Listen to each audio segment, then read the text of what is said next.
شاني. أنا القرآن رباني وعلى في الورى شاني.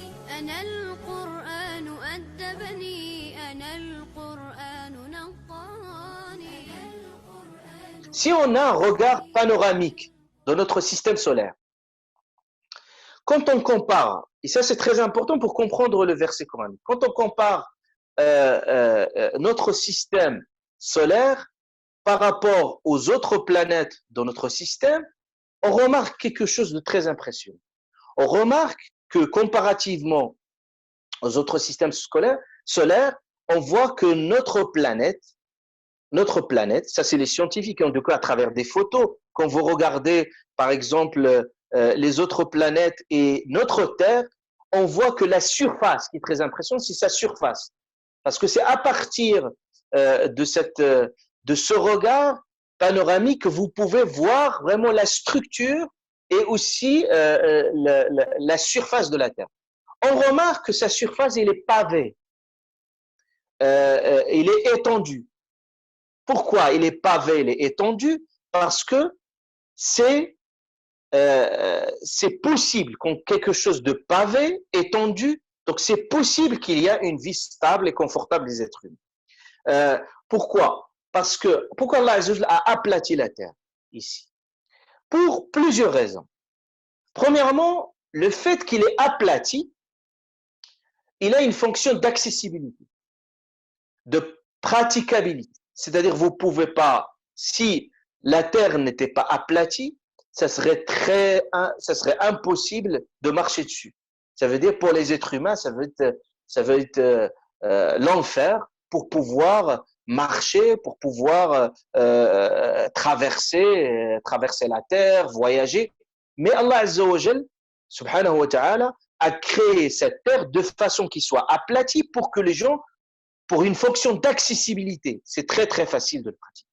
Et le fait qu'il soit rond encore, ça permet vraiment ça permet une mobilité, un mouvement. Également, le fait qu'il soit aplati, ça permet aux êtres humains de construire. Imaginez-vous, on va voir une autre fonction aussi des montagnes qui vont aider la terre à se stabiliser. Donc la construction, de construire. Et puis, cette fonction qu'Allah a aplati la terre, ça permet aussi de planter. Et ça fait pousser les végétations auxquelles va faire référence le Coran. Et la preuve, c'est que vous-même, quand vous voulez par exemple construire un bâtiment, la première des choses que vous allez faire, c'est qu'on fait une étude approfondie du terrain. Parce que s'il y a des défauts, qu'il faut les aplatir, qu'il faut stabiliser, on parle de la stabilisation par exemple de cet endroit pour pouvoir construire. Donc Allah Azza wa Jal subhanahu wa ta'ala a mis toute cette fonction dans la terre qui permet aux êtres humains d'y vivre, Inch'Allah Azza wa Jal, sereinement.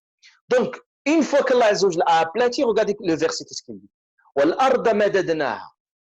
Il parlait de l'aplatissement, de l'étendue de la terre, et après il dit wa alqayna fiha rawasi. Et nous avons implanté, alqayna, implanté, fiha rawasi. Et il fait référence, nous avons implanté ici les montagnes. Et les montagnes, c'est quoi leur rôle? Toujours, on fait référence à la science, on fait référence au Coran. Qu'est-ce qu'il dit le Coran à ce sujet-là?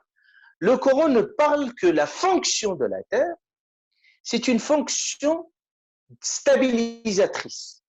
C'est une fonction qui a une fonction de l'équilibre.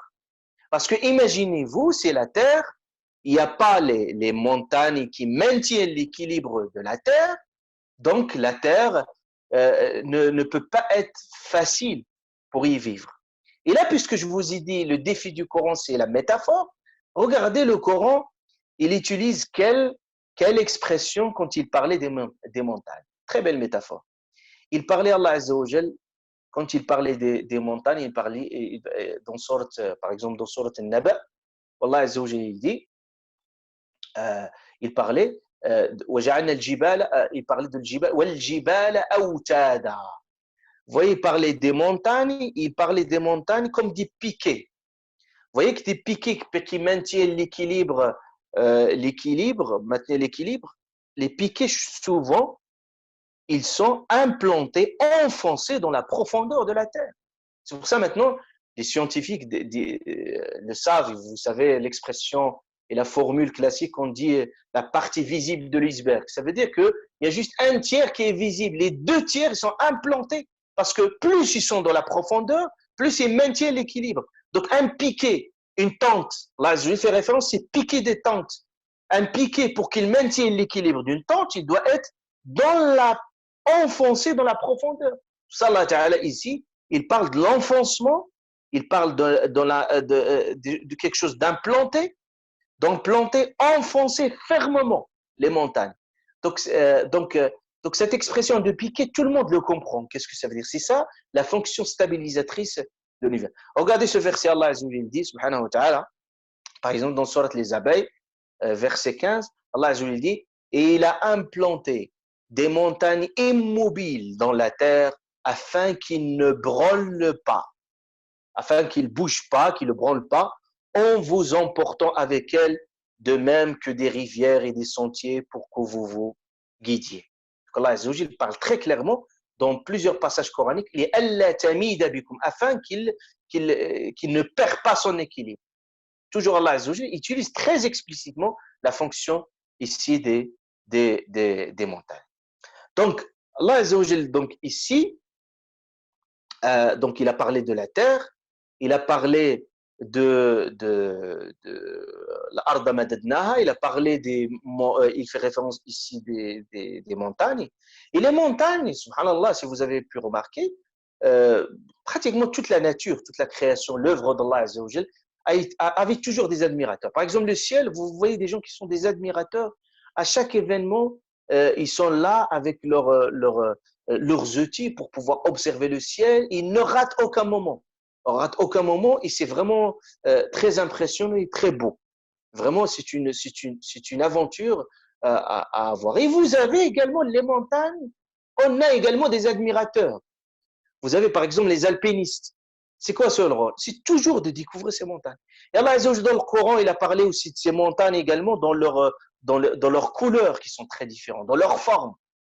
ومن الجبال جدد بيض وحمر مختلف ألوانه. Allah Azza wa Jalla parlait, et subhanallah, vous voyez certaines formes de montagnes, déjà, et les montagnes, combien elles durent? C'est des années, c'est des siècles et des siècles, parfois, des montagnes. Par exemple, si vous parlez des Alpes, combien? Vous voyez de l'Atlas, vous voyez des montagnes, des Pyrénées, vous voyez des montagnes qu'on les a connues depuis des siècles et des siècles, et qui sont là, toujours, et qui maintiennent cette surface de la terre dans l'équilibre.